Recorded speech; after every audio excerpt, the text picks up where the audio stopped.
বিসমিল্লাহির রহমানির রহিম। প্রিয় শিক্ষার্থীবৃন্দ, আদর্শ মহাবিদ্যালয় দিনাজপুর কর্তৃক আয়োজিত অনলাইন ক্লাসে তোমাদের সকলকে স্বাগতম। তোমরা জানো যে শ্রেণীকক্ষের নিয়মিত যে ক্লাস কার্যক্রম সেগুলো সম্ভব না হওয়ার কারণে এর পরিপূরক হিসেবে বা এর বিকল্প হিসেবে আদর্শ মহাবিদ্যালয় কর্তৃপক্ষ অনলাইন ক্লাসের আয়োজন করেছে। তো এই অনলাইন ক্লাসে আজকে আমি তোমাদের সাথে আছি মোসাম্মদ জান্নাতুন নাহার চৌধুরী, প্রভাষক, সমাজকর্ম বিভাগ, আদর্শ মহাবিদ্যালয়, দিনাজপুর। তো আজকে আমরা আলোচনা করব সমাজকর্মের চতুর্থ অধ্যায়। ঠিক আছে, চতুর্থ অধ্যায়। এই চতুর্থ অধ্যায়ের নাম হচ্ছে সমাজকর্ম সম্পর্কিত প্রত্যয়। ঠিক আছে, এই অধ্যায়ের কিছু বিষয় নিয়ে আলোচনা করব। তো প্রথমে আমাদের আসবে সমাজ কল্যাণের ধারণা, মানে সমাজ কল্যাণ কি, আসলে কোথা থেকে আসছে, এই সমাজ কল্যাণ নিয়ে আমরা একটু আলোচনা করি। ঠিক আছে, সমাজ কল্যাণ। ঠিক আছে, এখানে সমাজ কল্যাণ বলতে প্রথমেই আমাদের মাথায় যেটা আসছে যে সমাজের একটা কল্যাণের চিন্তা। ঠিক আছে, অর্থাৎ সমাজে বসবাসরত মানুষের যে সার্বিক কল্যাণের জন্য যে কার্যক্রম, সেটা কিন্তু সমাজ কল্যাণ মেইনলি আসবে। তো এই সমাজ কল্যাণ কিসের জন্য করা হয়? সমাজের মঙ্গল সাধনের জন্য। ঠিক আছে, এইটি কিন্তু সামাজিক বিজ্ঞানের একটা ব্যবহারিক শাখা। এটা অবশ্যই তোমরা মনে রাখবা যে সমাজ কল্যাণ হচ্ছে সামাজিক বিজ্ঞানের অন্যতম একটি ব্যবহারিক শাখা হিসেবেই তার কার্যক্রম পরিচালনা করে থাকে। ঠিক আছে, তো এই সমাজ কল্যাণের পরিপূর্ণ রূপ জানতে হলে, সমাজ কল্যাণ সম্পর্কে ডিটেল জানতে হলে আমাদেরকে কিন্তু সমাজ এবং কল্যাণ, এখানে কিন্তু দুটো প্রত্যয় রয়েছে, আমাদেরকে এই সমাজ এবং কল্যাণ সম্পর্কে জানা দরকার। তো আসো আমরা জানি যে সমাজটা আসলে কি। সমাজ বলতে এখানে বোঝাচ্ছি যে যে বৃহত্তর জনগোষ্ঠীর আওতায় মানুষ তাদের বিভিন্ন প্রয়োজন পূরণ করে থাকে, সেই বৃহত্তর জনগোষ্ঠীকেই আমরা সমাজ বলে থাকি। ঠিক আছে, অর্থাৎ সমাজ হচ্ছে সামাজিক সম্পর্কের সেই ব্যবস্থা যার মধ্যে আমরা বসবাস করে থাকি। ঠিক আছে, মনে থাকবে তাহলে। সমাজ হচ্ছে কি, মানে যেখানে আমরা আমাদের নিত্য প্রয়োজনীয় প্রয়োজন পূরণ করে থাকি, আমাদের সমস্যাগুলো সমাধান করে থাকি, সেটা কিন্তু সমাজ বলছে। এরপর আসি কল্যাণ কি। সাধারণ ভাষায় কল্যাণ বলতে আসলে বোঝাচ্ছে যে সমাজের মানুষের স্বাচ্ছন্দ্যপূর্ণ জীবনযাপন, সুখ, স্বাস্থ্য ও সমৃদ্ধিপূর্ণ অবস্থার যে ফলশ্রুতি, সেটাকে আমরা কল্যাণ বা ওয়েলফেয়ার বলে থাকি। অর্থাৎ এখানে কল্যাণ হচ্ছে যে মানব সম্পর্কিত সেই ধারণা যা ব্যক্তি, পরিবার, দল, সংগঠন ও সমষ্টি সমূহের একটা শুভ বোধ চেতনা সমৃদ্ধ একটা বিষয়। ঠিক আছে, তাহলে আমরা সমাজ এবং কল্যাণ এ সম্পর্কে জানলাম। তাহলে এবার আমরা জানবো কি এদের একত্রিত যে সমাজ এবং কল্যাণ, একত্রে আমরা কি বলতে পারি? সমাজ কল্যাণ। তাহলে আমরা আসি যে সমাজ কল্যাণটা আসলে কি। তাহলে আমরা বলতে পারি যে সমাজ কল্যাণ হচ্ছে স্বেচ্ছাসেবী, মানে স্বেচ্ছায় প্রণোদিত একটা বিষয়। যে এখানে কি থাকবে? স্বেচ্ছাসেবী থাকবে এবং সরকারি পর্যায়ে গৃহীত কিছু বিষয় থাকবে। সরকারি পর্যায়ে গৃহীত এমন এক ধরনের স্বীকৃত কার্যাবলীকে বোঝাবে যার মাধ্যমে যে সামাজিক সমস্যাগুলো রয়েছে সেগুলোর প্রতিরোধ করা সম্ভব, সেগুলো লাঘব করা সম্ভব, অথবা সেগুলো সমাধানে অবদান রাখা হয় এবং ব্যক্তি, দল ও সমষ্টির উন্নত কল্যাণের জন্য ব্যবস্থা করা হয়। ঠিক আছে, অর্থাৎ এখানে আমি সমাজকর্ম বলতে, তাহলে সমাজ কল্যাণ বলতে তাহলে আমরা কি বুঝছি? যে সমাজ কল্যাণ হচ্ছে নিজস্ব উদ্যোগ থাকবে, সরকারি পর্যায়ে গৃহীত কিছু বিষয় থাকবে, এই দুটোর একত্রিত বিষয়, মানে একত্রে করে কি করতে হবে? এক ব্যক্তি, দল বা সমষ্টির যে কোনো সমস্যা সমাধানে সে কার্যক্রম পরিচালনা করবে, সেটাই হচ্ছে সমাজ কল্যাণ। তো এ সম্পর্কে বিভিন্ন মনীষী বিভিন্নভাবে সংজ্ঞা প্রদান করেছেন। তো আমরা জানি যে সমাজকর্ম অভিধানে সমাজ কল্যাণ সম্পর্কে যে সংজ্ঞাটি দেওয়া হয়েছে সেটি হচ্ছে যে সমাজ কল্যাণ হচ্ছে জাতীয়ভাবে গৃহীত কর্মসূচি, মঙ্গল ব্যবস্থা ও সেবা ব্যবস্থা যা সামাজিক ও অর্থনৈতিক, শিক্ষা ও স্বাস্থ্যগত প্রয়োজন পূরণে সহায়তা করে, যা সামাজিক জীবনের জন্য অপরিহার্য। ঠিক আছে? এরপরে ফ্রিডল্যান্ডার অর্থাৎ ওয়াল্টার আর্থার ফ্রিডল্যান্ডার বলছেন, সমাজ কল্যাণ সম্পর্কে যে সংজ্ঞাটি প্রদান করেছেন সেটি হচ্ছে যে সমাজ কল্যাণ হলো সমাজ সেবা ও প্রতিষ্ঠানের এমন একটি সুসংগঠিত ব্যবস্থা যা ব্যক্তি ও দলকে সন্তোষজনক জীবন, স্বাস্থ্য এবং ব্যক্তিগত সামাজিক সম্পর্ক লাভে সহায়তা করে, যাতে তারা নিজেদের সুপ্ত ক্ষমতার বিকাশ সাধন এবং পরিবার ও সমাজের প্রয়োজনের সাথে সামঞ্জস্য রেখে মঙ্গল নিশ্চিত করতে পারে। ঠিক আছে? তাহলে আমরা সমাজ কল্যাণ সম্পর্কে জানতে পারলাম। হুম, তো সমাজ কল্যাণ বলতে এখানে বোঝানো, সমাজ কল্যাণ সম্পর্কে তাহলে আমরা জানলাম। এবার আসি আমরা সমাজ কল্যাণের লক্ষ্য ও উদ্দেশ্য। হ্যাঁ, আসলে সমাজ কল্যাণ প্রত্যেকটি ক্ষেত্রে তোমরা লক্ষ্য করবা যে কোনো কার্যক্রম পরিচালনার পিছনে কিন্তু প্রথমেই তাকে ঠিক করতে হয় তার লক্ষ্যগুলো, যে আমি কোন লক্ষ্যে সামনে এগোবো। ঠিক আছে? তো সমাজ কল্যাণের ক্ষেত্রে কিন্তু কিছু লক্ষ্য এবং উদ্দেশ্য রয়েছে যেগুলোকে তারা ফলো করে, যেগুলোকে কেন্দ্র করে তারা তাদের কার্যক্রমগুলো পরিচালনা করে থাকে। তো এই লক্ষ্য উদ্দেশ্যের মধ্যে রয়েছে প্রথমে যেটা বলতে পারি আমরা যে মৌলিক চাহিদা পূরণ। হ্যাঁ, মানুষের বেঁচে থাকার জন্য প্রথম এবং একমাত্র মানে অন্যতম উপাদান হচ্ছে এটা যে মৌলিক চাহিদা। ঠিক আছে? আমাদের মৌলিক চাহিদাগুলো কি কি? আমরা জানি যে আমাদের মৌলিক চাহিদাগুলো হচ্ছে খাদ্য, বস্ত্র, বাসস্থান, শিক্ষা, চিকিৎসা। ঠিক আছে? তো এই যে মৌলিক চাহিদা যেগুলো ছাড়া আমরা আমাদের জীবন নির্বাহ করতে পারবো না, মানে আমাদের জীবন নির্বাহই বৃথা। ঠিক আছে? আমরা খাদ্য ছাড়া বেঁচে থাকতে পারবো না। তো এই যে মৌলিক চাহিদাগুলো, মানে একটা মানুষের বেঁচে থাকতে হলে সর্বপ্রথম যে চাহিদাগুলো পূরণ করতে হয় সেটা হচ্ছে মৌলিক চাহিদা পূরণ। হ্যাঁ, তো এই মৌলিক চাহিদা পূরণ করার ক্ষেত্রে সমাজ কল্যাণ কি করে? জনগণকে বিভিন্নভাবে বিভিন্ন সময় বিভিন্নভাবে সাহায্য করে থাকে। এক্ষেত্রে সমাজ কল্যাণ বিভিন্ন রকম কর্মসূচি প্রয়োগের মাধ্যমে জনগণকে কি করে? তাদের স্বাবলম্বিতা অর্জনের মাধ্যমে তাদেরকে তাদের মৌলিক চাহিদা পূরণে সহায়তা করে থাকে। অতএব সমাজ কল্যাণের অন্যতম প্রধান লক্ষ্য উদ্দেশ্যের মধ্যে মৌলিক চাহিদা পূরণ হচ্ছে অন্যতম। ঠিক আছে? এরপরে আমরা বলতে পারি সুপ্ত প্রতিভার বিকাশ। হ্যাঁ, প্রতিটি মানুষই জন্মগ্রহণের সাথে সাথে কিছু প্রতিভা নিয়ে, মানে কিছু প্রতিভা নিয়েই প্রত্যেকটি মানুষ জন্ম লাভ করে। ঠিক আছে? কিন্তু বিভিন্ন প্রতিকূল পরিবেশের কারণে, বিভিন্ন সমস্যার কারণে তাদের এই প্রতিভাগুলো সঠিকভাবে বিকশিত হয় না। আর তাদের প্রতিভাগুলো সঠিকভাবে না বিকশিত হওয়ার কারণে তারা কিন্তু তাদের বিভিন্ন সামাজিক কর্মকাণ্ডতে অংশগ্রহণ করতে পারে না এবং তাদের সমস্যাগুলোরও সঠিক সমাধান তারা করতে পারে না।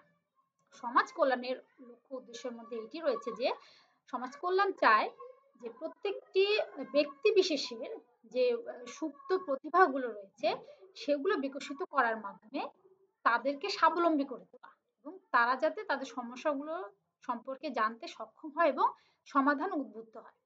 এই দিকে সমাজ কল্যাণ কার্যক্রম পরিচালনা করে থাকে। আচ্ছা, এরপরে আসি আর্থ সামাজিক উন্নয়ন।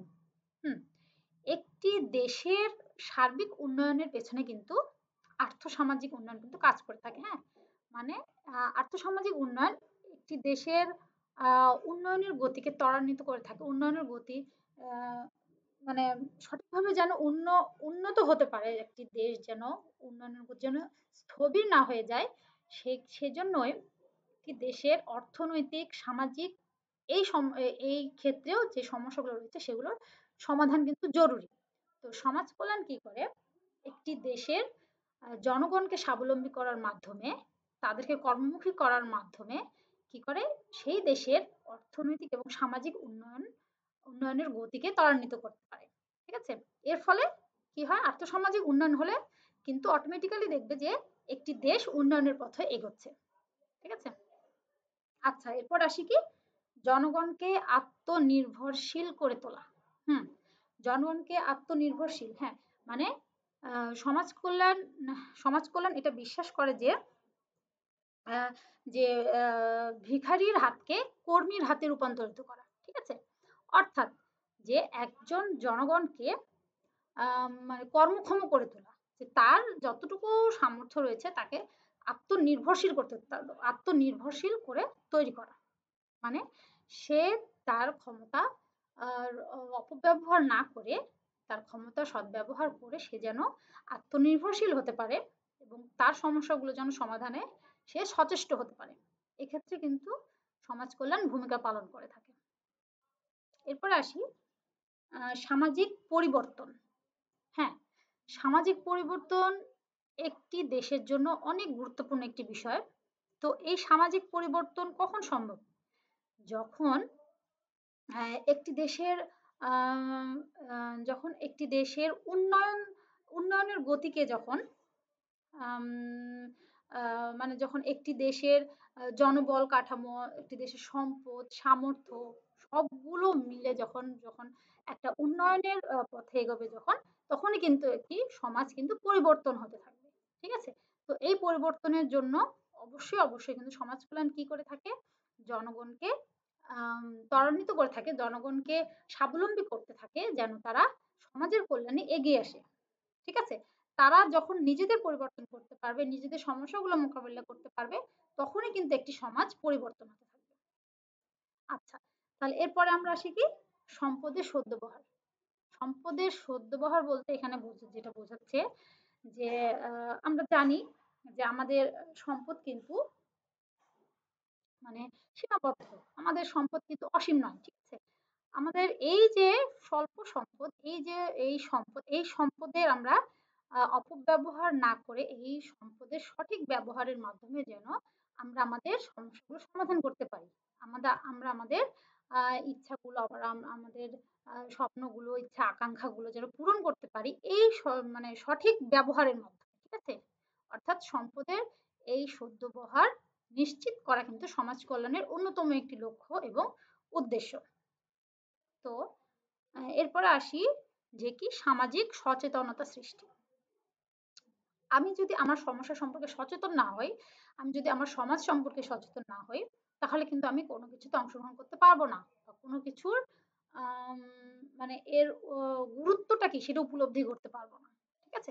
তো এই জন্য সমাজ কল্যাণ কি করে থাকে? বিভিন্ন সময়ে বিভিন্ন রকম কর্মসূচি তারা প্রণয়ন করে থাকে এবং সরকারি বা বেসরকারি বিভিন্ন কর্মসূচি প্রণয়নের মাধ্যমে সামাজিক সচেতনতা সৃষ্টি করে জনগণের মধ্যে। ঠিক আছে? যেন তারা সচেতন হতে পারে এবং তাদের সমস্যাগুলো নির্ণয়ে তারা সক্ষম হয় এবং তারা সেগুলো সমাধানে অগ্রসর হতে পারে। এটা হচ্ছে সমাজ কল্যাণের অন্যতম একটি লক্ষ্য এবং উদ্দেশ্যের মধ্যে পড়ে। তাহলে আমরা সমাজ কল্যাণের লক্ষ্য এবং উদ্দেশ্য সম্পর্কে জানলাম।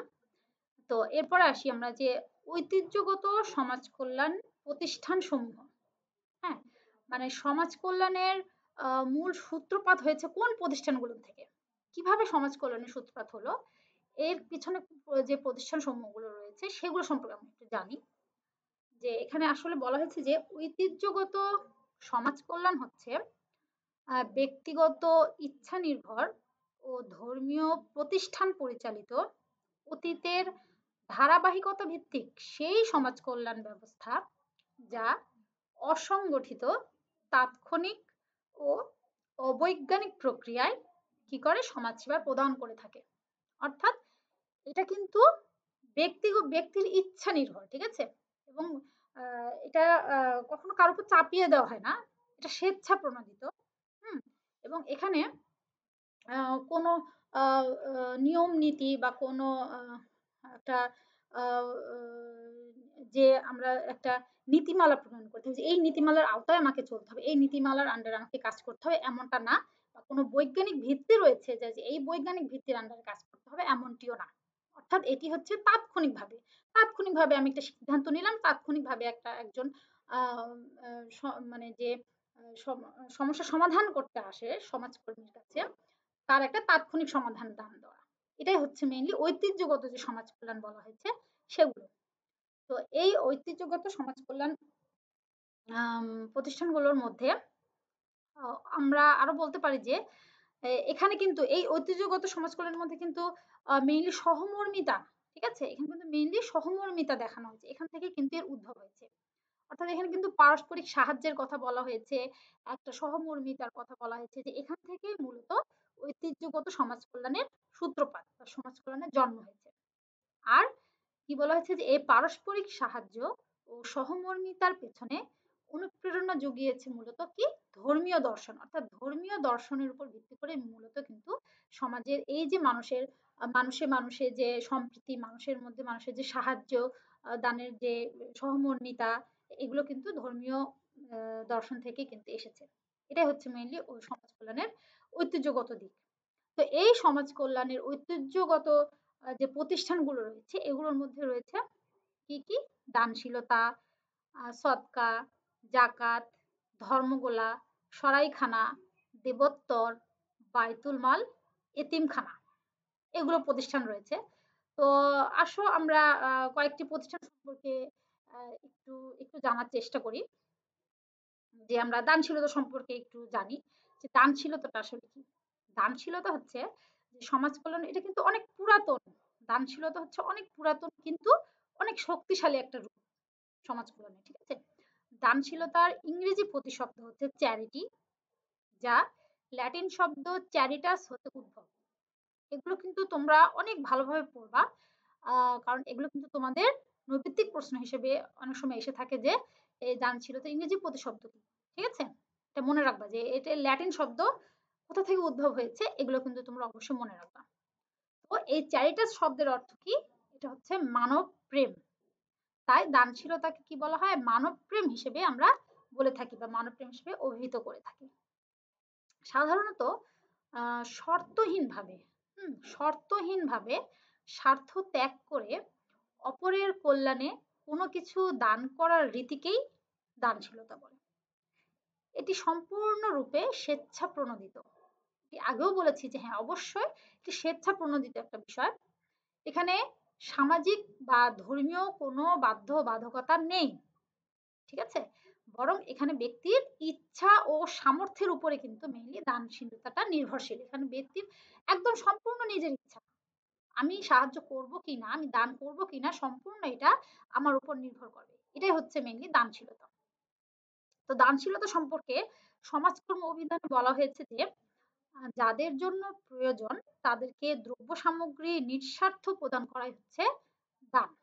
ঠিক আছে, তো দানশীলতা কিন্তু আম, তৎকালীন সময়ে আম, দানশীলতা কিন্তু অনেক অনেক গুরুত্বপূর্ণ ভূমিকা পালন করে গেছে। যেমন এই দানশীলতার অনুপ্রেরণাতেই কিন্তু ইংল্যান্ড এবং আমেরিকায় দান সংগঠন আন্দোলন অর্থাৎ চ্যারিটি অর্গানাইজেশন মুভমেন্ট গড়ে ওঠে। হুম, এবং দান সংগঠন আন্দোলন হতে পরবর্তীতে কি হয়, দান সংগঠন সমিতি অর্থাৎ চ্যারিটি অর্গানাইজেশন সোসাইটি গড়ে ওঠে। আর এই দান সংগঠন সমাজ কল্যাণের ক্ষেত্রে অনেক অনেক গুরুত্বপূর্ণ ভূমিকা পালন করে থাকে। তো আমরা দানশীলতা সম্পর্কে জানলাম। এবার আসি সৎকা। আসলে সৎকা জিনিসটা কি? দানশীলতার আরেকটি বিশেষ রূপ হচ্ছে এই সৎকা। এটি জাকাতের মতো ফরজ বা অবশ্য পালনীয় নয়, যেটা আমাকে পালন করতেই হবে এমনটি নয়। তবে এটি মানুষ ও সমাজের কল্যাণে স্বেচ্ছায় ও অবশ্য পালনীয়, হ্যাঁ, উভয় ধরনের দানই কিন্তু আমি সৎকার অন্তর্ভুক্ত করতে পারি, সৎকার অন্তর্ভুক্ত হবে আর কি। তবে সৎকা বলতে বিশেষ করে আহ, অবশ্য পালনীয় যে বিষয়গুলো রয়েছে, যে হ্যাঁ অবশ্যই পালনীয় দান বহির্ভূত সকল প্রকারের আর্থিক সাহায্য প্রদানকেও কিন্তু বোঝানো হয়ে থাকে। অর্থাৎ সৎকা আহ এটি কিন্তু ইসলাম ধর্মে, হ্যাঁ ইসলাম ধর্মাবলম্বীদের জন্য একটি নফল ইবাদত হিসেবেও গণ্য করা হয়। যেমন হচ্ছে বিপদে মানত করা, মৃত ব্যক্তির রুহের মাগফিরাত করা, কিংবা অসুস্থ ব্যক্তির আরোগ্য লাভের জন্য আল্লাহর রাস্তায় বিভিন্ন সময় বিভিন্ন দান করাও কিন্তু সৎকার অন্তর্ভুক্ত। ঠিক আছে, তো আমরা সৎকার সম্পর্কে জানলাম। তো এবার আসি ধর্মগোলা সম্পর্কে একটু জানি। আসো যে ধর্মগোলা হচ্ছে এমন একটি কল্যাণমূলক প্রচেষ্টা যা ব্রিটিশ শাসিত ভারতীয় উপমহাদেশে গঠিত হয়। তো এটি মূলত দুর্ভিক্ষজনিত পরিস্থিতিতে খাদ্যাভাব মানে খাদ্যের যে অভাব রয়েছিল সেই অভাব মোকাবেলার জন্যই গঠন করা হয়। আমরা জানি যে ব্রিটিশ শাসিত ভারতীয় উপমহাদেশে বিভিন্ন সময় বিভিন্ন ধরনের দুর্ভিক্ষ দেখা দেয়, যেমন 1770 খ্রিস্টাব্দে দুর্ভিক্ষ। অবশ্যই একটু মনে রাখবা যে 1770 খ্রিস্টাব্দে যে দুর্ভিক্ষ দেখা দেয় তার নাম ছিল ছিয়াত্তরের মরণোত্তর। ঠিক আছে, এটা কিন্তু তোমাদের অবজেক্টিভ হিসেবে আসতে পারে। আবার 1942-43 সালের দ্বিতীয় বিশ্বযুদ্ধ চলাকালীন সময়েও কিন্তু একটা ভয়াবহ ধরনের দুর্ভিক্ষের আর আবির্ভাব ঘটে। তে এই দুর্ভিক্ষগুলোর সময় কিন্তু এই ধর্মগুলা অনেক অনেক গুরুত্বপূর্ণ ভূমিকা পালন করেছিল। তো তোমরা এখানে মনে রাখবা যে দ্বিতীয় বিশ্বযুদ্ধ কখন হয়েছিল? 1942-43 সালে। ঠিক আছে, তো তাহলে আমরা ধর্মগুলোর সম্পর্কে কি জানলাম, যে এই যে বিভিন্ন সময় সৃষ্ট যে দুর্ভিক্ষ, মহামারী বা প্রাকৃতিক যে বিপর্যয়, এগুলো থেকে মানুষকে রক্ষা করার জন্য যে বিভিন্ন সময় বিভিন্ন ধরনের কার্যক্রম পরিচালনা করা, সেটাই হচ্ছে মেইনলি ধর্মগুলা। হ্যাঁ, এটি হতে পারে প্রাকৃতিক বিপর্যয়, আবার এটি হতে পারে বিভিন্ন ধরনের দুর্ভিক্ষ। মানে এগুলো থেকে জনগণকে উদ্ধার করার যে কার্যক্রম, সেটাই হচ্ছে মেইনলি ধর্মগুলো করে থাকে। ঠিক আছে, তো আমরা ধর্মগুলো সম্পর্কে জানলাম। তো ঠিক আছে, আজকের মতো এখানেই আহ, এখানে শেষ করছি। তোমরা অনেক ভালো থাকবে। পরবর্তী ক্লাস দেখার জন্য আমন্ত্রণ জানিয়ে শেষ করছি। আল্লাহ হাফেজ।